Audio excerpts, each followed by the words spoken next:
разом, взявшись ниоткуда, все вокруг объял туман. Снег летит, снег сыплет, стелет, снег беснуется. Буран. Снег в лицо бросает комья, не дает открыть глаза. Волк ли там в снегу чернеет, вор ли путника гроза. Превозмокший снег на землю посылает свет луна. Да напугана, то желтой, то покажется бледна. Целый день лежала смирно, словно мертвая змея. Закрутилась дорога, слились небо и земля. Может, черти, отвязавшись, набежали, скав горы? Или у Господа подушки износились до дыры? И летит под видом снега пух перо из той дыры, и гоняется за пухом черти из-за кав горы. Я ворчу, а надо мною насмехается луна, как над мытарствами нищих бай из верхнего окна. Стихотворение Габдуллы Тукая «Буран» как нельзя лучше подходит к сегодняшним реалиям. Это главная тема дня и нашего выпуска. Здравствуйте, на ТНВ «Время новостей Татарстана», в студии Регина Ягудина. Итак, сегодня в Татарстане наступил снежный коллапс. Республика второй день во власти сильнейшего атлантического циклона. Больше суток было ограничено движение на крупнейших федеральных трассах. В снежном плену оказались десятки машин. В некоторых районах республики выпало больше месячной нормы осадков. Утром на Казань обрушилась 11% норма осадков. Особенно сложно пришлось автомобилистам. Зафиксированы 10-бальные пробки, хотя сервис всегда ограничивался 9. Сегодня утром наша съемочная группа провела эксперимент доехать от студии до трассы М7. Выехать на М7 – одну из самых востребованных трасс сегодня, практически невыполнимая задача в городе. 9-бальные пробки, на дорогах практически сугробы. Но мы попробуем это сделать ради эксперимента и расскажем, с чем сегодня придется столкнуться казанцам. Ближайший путь до М7 пролегает через север города. Каждое утро это направление загружено, но сегодня автомобили все чаще стоят. Причина всему – снегопад. Сергей Осадчий уже ставит на свои колеса цепи. Только за утро застрял 2 раза. Везде проблемные участки в городе, и не только в городе. Не без этого, зима есть зима. Одна из самых болевых точек Казани сегодня – Горьковское шоссе. Заняты все 6 полос и в эту, и в другую сторону. Не видно ни разметки, ни перспектив добраться вовремя. Доехать до места назначения не могут ни водители легковых машин, ни общественного транспорта. Обычно у нас один круг длится почти 3 часа, в этот раз он идет 4 уже. Поехал на погрузку, сейчас на выгрузку, вот я не знаю, сегодня закончу, нет. До вечера будем ездить. Конечно, дорожники не справляются, ну а что делать? Все мы люди, все понимаем. А вот одна из причин этой пробки и одновременно жертва сегодняшней непогоды – авария с участием сразу 3 машин. Одни водители считают, причина в снегопаде и нечищенных дорогах, другие пеняют на несоблюдение ПДД. Дороги вообще не чищены. Вот получил ДТП. Это на Рено Логане виновник, он выскочил на красный свет. На красный свет проскочил и все, пытался. Зацепил Мерседес и выскочил на меня.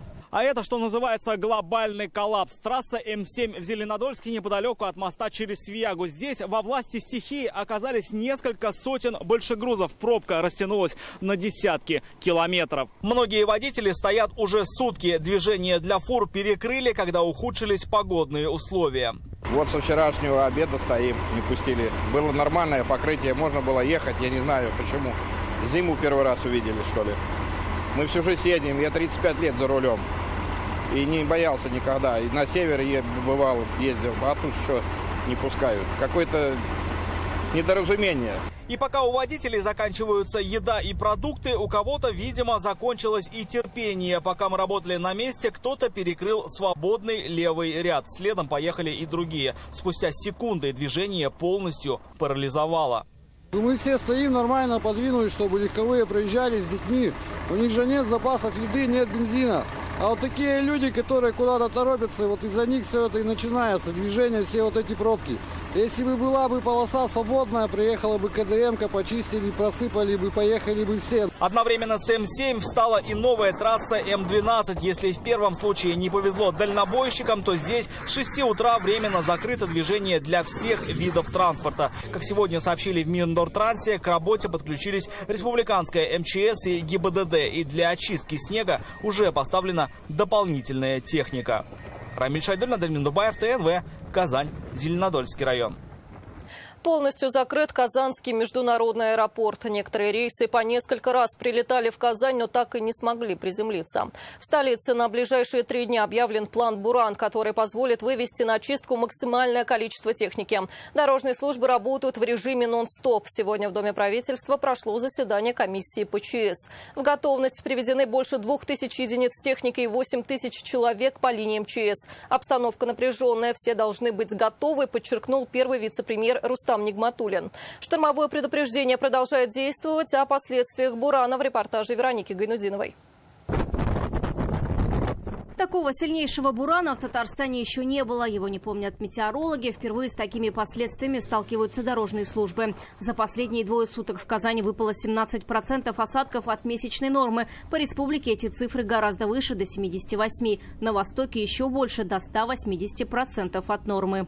Погода серьезная, штормовое предупреждение действует. Погода сегодня тема номер 1 на правительственном уровне. Ранним утром текущую обстановку обсудили на заседании комиссии ПЧС. На связи все районы республики, подключены все оперативные службы Татарстана. Характер погоды с 15 числа республики определяется атлантическими циклонами. Они характеризуются сильными осадками, метелью, ухудшением видимости со всеми последствиями до 500 и меньше метров, усилением ветра 15-20 метров. Вот сегодня ночью отмечалось усиление ветра 22-24 в таких муниципальных районах: Кайбиц, Визовые, Сабы, Арск, Тетюши. Самая критическая ситуация на дорогах. Впервые по республике закрыты все федеральные трассы. Ночные кадры с некоторых автодорог и вовсе пугающие. Эти сняты под Чистополем, пишут в соцсетях. На видео ветер сносит «Газель» с дороги. Первое суровое испытание погода преподнесла трассе М-12. Водители оказались в снежном плену. Машины полностью утонули в сугробах, как видно на кадрах из соцсетей. Здесь движение перекрыли только в 6 утра. В 6:40 М-12 остановлено движение по республике Татарстан. Благодаря работникам МЧС и нашего ГАИ ГИБДД мы спровоцировали такую остановку. На сегодняшний... Не надо провоцировать. Вы укажите им, пожалуйста, ГИБДД и МВД, я просто прошу. То есть это есть определенная ответственность от того, что на коммерческая дорога, то есть безопасность никто не отменяет на этой дороге. Чтобы мы там не в пабликах смотрели, а как бы есть порядок. Если такое погодное условие, мы не живем, уж извиняюсь, в Африке-то. Днем Автодор сообщил, все автомобили освобождены из снежного плена. Всем водителям предложили обогрев и топливо. В Татарстане в этот раз пришлось закрыть и региональные дороги, и даже между селами. Глава Минтранса подчеркнул, на его памяти такое в республике происходит впервые. Дороги закрыты приказом исполняющей обязанности ГДС руководителя Ханмурзина по региональным дорогам. Вот на это я обращаю особое ваше внимание, уважаемые коллеги в муниципалитетах, что региональные дороги сегодня закрыты для грузового транспорта и для автобусов, в том числе для автобусов школьных. Фарид Ханифов отметил, на дорогах еще остаются грузовики и автобусы, к ним организован подвоз питания и топлива. Рустам Нигматуллин указал, пока трассы закрыты, грузовой транспорт стоит вдоль них. Это мешает уборке. Вы их формируете вместе с дорожниками, надо площадки почистить, если они уже выехали в трассу, куда их сгоняйте, чтобы остальная дорога была убрана. Те, кто не кончается, того, что он прекратится, в моменте не уберем. Люди как будто каждый год, что называется, зима, и каждый год это как первый раз. В Набережных Челнах из-за непогоды дальнобойщикам запретили выезжать в сторону Москвы и Уфы. Так, вчера на трассе в Мамадышском районе столкнулись сразу 11 машин. Такого не помнит и ГИБДД. Госавтоинспекция просит водителей не подвергать свою жизнь опасности и воздержаться от поездок. На 953-м километре было зафиксировано массовое дорожно-транспортное происшествие с участием 11 транспортных средств. Нам удалось оперативно принять меры и оформить эти дорожно-транспортные происшествия и освободить проезжую часть. Ситуация напряженная и в столице. На заседании Рустам Нигматуллин потребовал от исполкома Казани ввести план «Буран», иначе в городе случится транспортный коллапс. Улицами закрывайте, чистите. Вот ГИБДД здесь, они помогут, проблем нет. Там если вопросы станут по деньгам, обратитесь, что поможем. С учетом 3-дневного прогноза, который вот сейчас озвучивал Сергей Ильич, там лучше не будет, там же есть мокрый снег, еще хуже. Вы не будете успевать подсыпать, у вас будет гололед, он уже есть местами. Власти отреагировали оперативно. В полдень мэрия объявила о введении плана «Буран». Он позволит увеличить число занятой в уборке техники до 800 единиц. Дорожные службы задействуют весь свой потенциал для оперативной расчистки городских территорий. Сегодня ночью на уборке дорог работало 347 единиц техники. Первостепенная задача предприятиям это было расчистить дороги и обработать их противогололедными материалами, а также усилить вывоз снега. Аэропорт Казани сегодня закрыт, и на прилет и на вылет воздушная гавань не смогла принять самолеты из Москвы, Санкт-Петербурга, Новокузнецка, Шарджи и Дубая. Так только самолет из Уфы 2 раза прилетал в Казань, но так и не смог приземлиться. Изменила свою работу и метро. Здесь пустили дополнительные составы для тех, кто предпочел автомобилю подземку. Вероника Гайнудинова, Рамзиль Гарипов, ТНВ, Казань. А Чистополь, несмотря на снегопад, сегодня напоминает Венецию. Здесь произошла 3-я коммунальная авария за 2 недели. Вмешаться пришлось руководству республики. Рустам Минниханов поручил перевести водоснабжение Чистополя в госуправление. Минстрой взял ситуацию на свой контроль. Проблема критическая. Больше половины города остается без воды. К тому же не организован постоянный подвоз воды. Как в середине зимы в Чистополе случился паводок, в репортаже Светланы Звонаревой. Огромное озеро прямо на проезжей части. Такую нетипичную для зимы картину жители Чистополя наблюдают уже несколько дней подряд. Соцсети пестрят возмущенными комментариями горожан. В городе нет воды. Часть автобусных маршрутов не могут проехать из-за затопления водой улиц. Не работают объекты общественного питания. Водопроводная сеть в аварийном состоянии. Провести анализ и внести предложение по переходу водоснабжения города из частных рук в государственное управление для обеспечения бесперебойной работы. Очухались, раздали стратегические объекты в частные руки, а теперь репу чешем. Если на дорогах избыток воды, то в домах 3 районов города несколько дней ее нет совсем. Причина – авария на трубопроводе. Проблема с водоснабжением в последние годы в Чистополе усугубилась. Только за последние 2 недели из-за аварии воду отключали дважды. Причиной представители водоснабжающей организации называют изношенность сетей. Часто порывы случаются в одних и тех же местах. На той неделе у нас здесь была авария. Труба лопнула вдоль, чугунная труба. Соответствующий диаметр трубы сейчас по ГОСТу не выпускают. Своими силами, вот уж сколько лет сторожил, тут работаю, как бы устранили утечку. Но она оказалась как бы не очень надежной, протекала немножко. И вот повторно мы здесь находимся на месте аварии. По словам местных властей, проект реконструкции сетей готовится. Однако выделить деньги на работы невозможно. Проблема в том, что Чистополь-Водоканал – частная организация. Тем временем сегодня в городе случилась очередная коммунальная авария. Сегодня в городе Чистополе произошла очередная авария на сетях водоснабжения, в результате чего без услуги водоснабжения осталась большая часть города Чистополь. В настоящее время аварийные бригады Чистополь-Водоканал приступили к ликвидации аварийной ситуации. Сегодня утром глава района Дмитрий Иванов в своем телеграм-канале попросил горожан набраться терпения. Ремонтные работы будут завершены к вечеру. В учебных заведениях города объявлен короткий день. В детские сады организован подвоз воды. О ситуации в Чистополе говорили сегодня на заседании Республиканской комиссии ПЧС. Силы, средства есть, материалы имеются. Сейчас ведутся раскопки. Единственное, там воды очень много, тяжело откопать. Откачивают. Характер аварии определим сейчас, как до трубы дойдем. Будет понятно, какое количество по времени устранения и дальнейшее заполнение. Ну, жители микрорайона Часового завода уже 3-й сутки фактически без воды.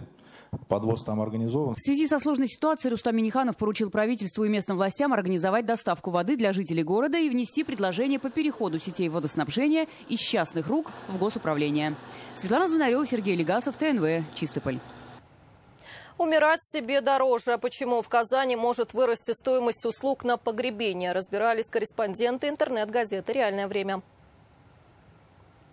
Малая Родина – сила России. Масштабный форум прошел в Подмосковье. Здесь собрались представители муниципальной власти со всей страны. С ними встретился Владимир Путин. Президент также принял участие в церемонии вручения первой премии служения.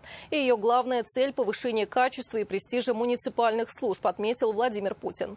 Делегация из Татарстана внушительная – 91 представитель. 2 из них были особо отмечены на форуме – это Наиль Магдеев и Анатолий Иванов. Им же удалось более тесно пообщаться с Владимиром Путиным. Мэр Набережных Челнов пригласил лидера страны на 400-летие автограда. Глава Мамадышского района стал инициатором совместной фотографии. Подробнее Алия Хрудинова. Так много глав муниципальных образований еще ни разу не собирались. 11 тысяч человек. Лучшие из лучших, те, кто ближе всего к населению. Любовь к малой родине очень личное, теплое чувство.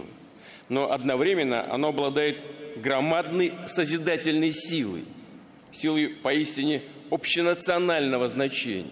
Ведь преображение и укрепление всей страны, ее уверенные движения вперед, скажу больше, позиции России в мире начинаются с искреннего стремления сделать как можно больше для родных мест. Здесь же Владимир Путин поздравил победителей и лауреатов первой премии служения. Это премия – дань уважения людям, которые направляют свои силы, энергию и в, казалось бы, простой, такой обычной ситуации решают очень важные задачи для жителей городов и поселков, способствует преобразованию этих населенных пунктов. Главная цель премии, как отметил Владимир Путин, повышение качества и престижа муниципальной службы. Лауреатом стал глава Мамадышского района Анатолий Иванов.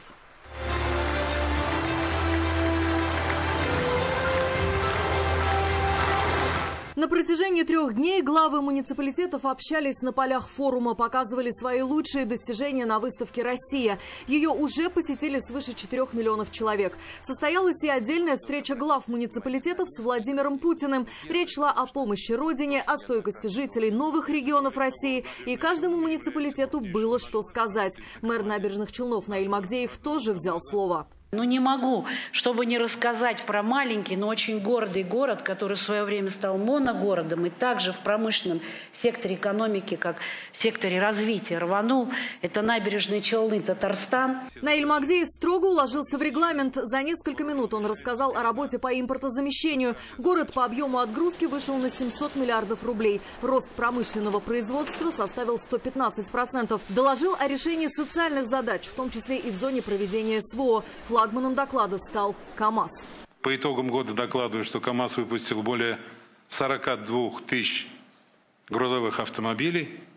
И сегодня в условиях специальной военной операции КАМАЗ достойно выполняет все задачи по обеспечению вооруженных сил нашей страны боевой техникой. Пользуясь уникальной возможностью, Наиль Магдеев пригласил Владимира Путина на 400-летие Автограда в 2026 году. Президент так далеко в будущее заглядывать не стал, но похвалил КАМАЗ и еще раз остановился на сплочении населения страны. КАМАЗ – очевидный лидер автомобилестроения в России, но он один из лидеров и мирового автопрома, это точно. Да, потом столько раз Париж-Дакар выигрывали. Что касается трудности нас сплотили, вы сказали, я даже вот пометил. Ну, вы наверняка заметили, обратили внимание, что я на Рождество встречался с семьями ребят, которые не вернулись с выполнения боевых задач, с их вдовами, с детьми. Вот когда все закончится, как бы нам сохранить вот эту сплоченность, которая в обществе сложилась? Это, конечно, вот тоже отражение нашего национального характера. Отметили на форуме и главу Менделеевского района Радмира Беляева. Он выступил о компетенции мэров. Почти 13 миллионов рублей вручили главе сельского поселения Татарские Челны Татьяне Кузнецовой за 2-е место в конкурсе лучших муниципальных практик. Иннополис стал 3-м в номинации «Модернизация городского хозяйства» посредством внедрения цифровых технологий и получил больше 25 миллионов рублей. Высокогорский район стал 3-м в номинации «Градостроительство» и получил на развитие 6 миллионов рублей. В общей сложности муниципалитеты Татарстана выиграли 70 миллионов рублей. Владимир Путин подписал указ об установлении почетного звания «Заслуженный работник местного самоуправления», а премия служения станет ежегодной. Алия Хайрудинова, ТНВ, Московская область. Уже в пятницу на Всероссийском форуме «Родные и любимые» в Москве Татарстан представит семейная династия Гайфуллиных-Сафиных из Набережных Челнов. Форум станет открытием года семьи в России. Его объявил Владимир Путин. В течение 5 дней форум примет 1000 участников. Общий стаж трудовой династии из Татарстана – 279 лет. О себе и любимом деле перед отъездом они рассказали Светлане Звонаревой. Финальная примерка костюмов, и уже завтра семья Гайфуллиных-Сафиных отправляется в Москву. Челнинцам выпала честь представлять Татарстан на Всероссийском форуме «Родные и любимые». Вдохновителем стала дочь основателей рабочей династии камазовцев Гульнара Гайфуллина. Мы дружные, мы всегда друг за друга горой, мы всегда друг друга поддерживаем, вдохновляем. И у нас девиз такой «Алга». У нас все получится, и мы будем первыми. Общий стаж династии Гайфуллиных-Сафиных на КамАЗе 279 лет. Все началось в 1981-м. Именно тогда на заводе КамАЗ Раудат Сафин познакомился со своей будущей супругой. У нас семья большая, дружная. Я горжусь нашей семьей. Мы все традиции соблюдаем. Татарскую, но в всех праздниках участвуем. И внуки тоже старательные, послушные у нас внуки. Горжусь своей династией.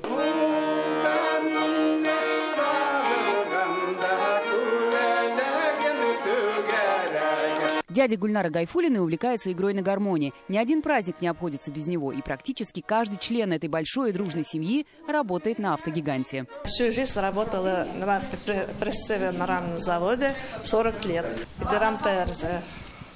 Всю жизнь работала родня, все здесь у меня в Челнах, всех на КамАЗе. На форуме «Родные и любимые» большая семья из Набережных Челнов споет популярную песню «Тухан-як». Также татарстанцы вместе с именитыми шеф-поварами приготовят чак-чак по особому семейному рецепту. Светлана Звонарева, Яна Вальдю, Кирилл Хабзей, ТНВ, Набережные Челны.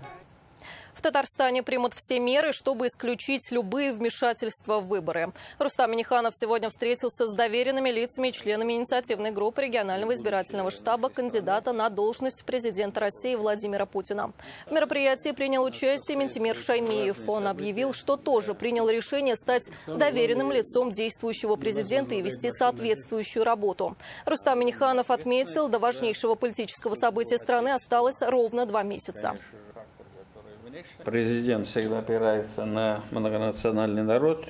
Все мы знаем, что избирательная кампания проводится в условиях серьезных внешних вызовов и специальной военной операции.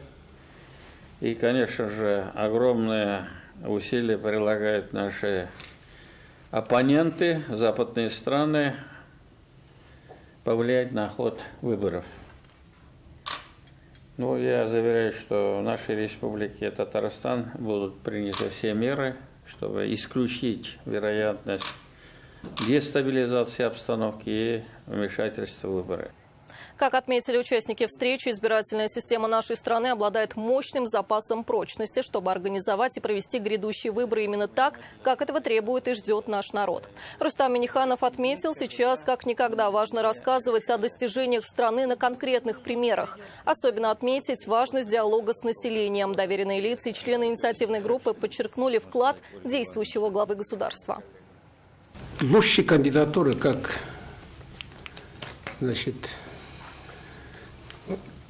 которые мы имеем, этим надо дорожить. Такого не найти. Наш кандидат лучший, проверенный.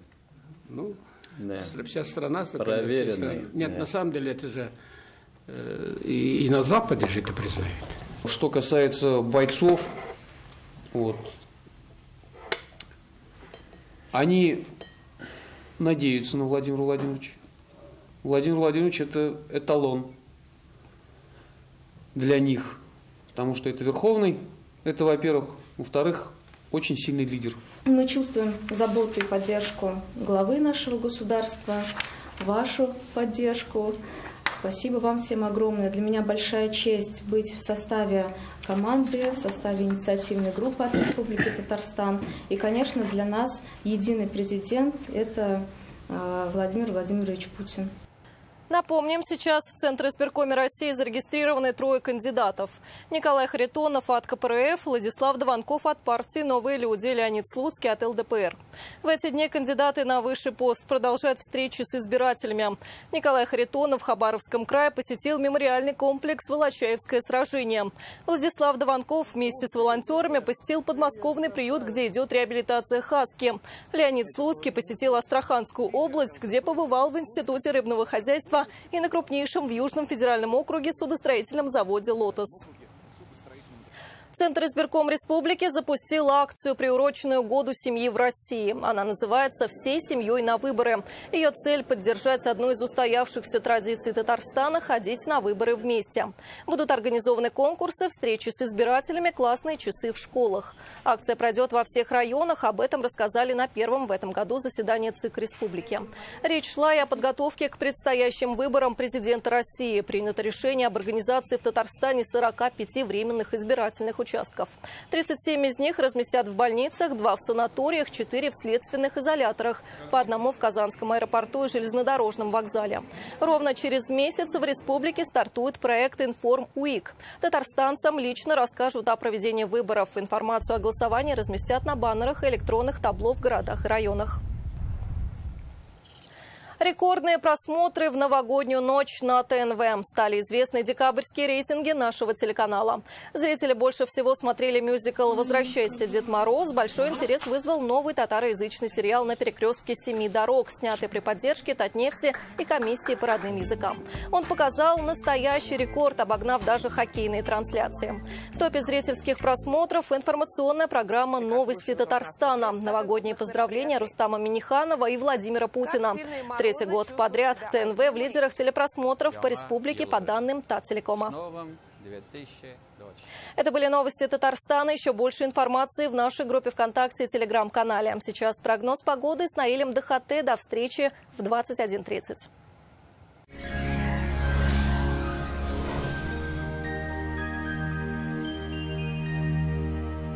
Здравствуйте, Исяннесис. В Татарстане в предстоящие сутки характер погоды изменится. Осадков станет меньше, температура понизится.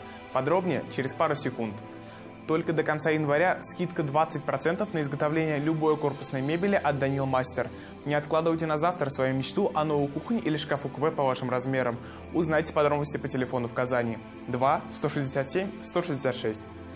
По данным сервиса Яндекс.Погода, в Арске, Кукмаре и Высокой горе облачно с прояснениями. Пройдет небольшой снег. Температура днем 12-13, ночью 16-19 градусов мороза.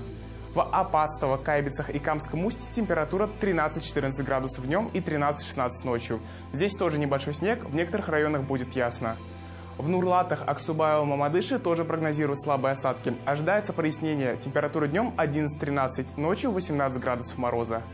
В Нижнекамске, Агрызе и Сарманово переменная облачность. Осадки в виде небольшого снега. 11-12 днем и 17-18 градусов мороза ночью. В Азнакаево, Лениногорске и Бугульме такая же картина. Облачно с прояснениями. Слабый снег. Днем 12-13, ночью 17-18 градусов мороза. Температура понизится и в туристических городах республики. В Свияжске облачно, небольшой снег. Температура днем минус 13, ночью минус 14 градусов. В Болгарах днем 13 градусов мороза, ночью 15. Здесь переменная облачность, без осадков.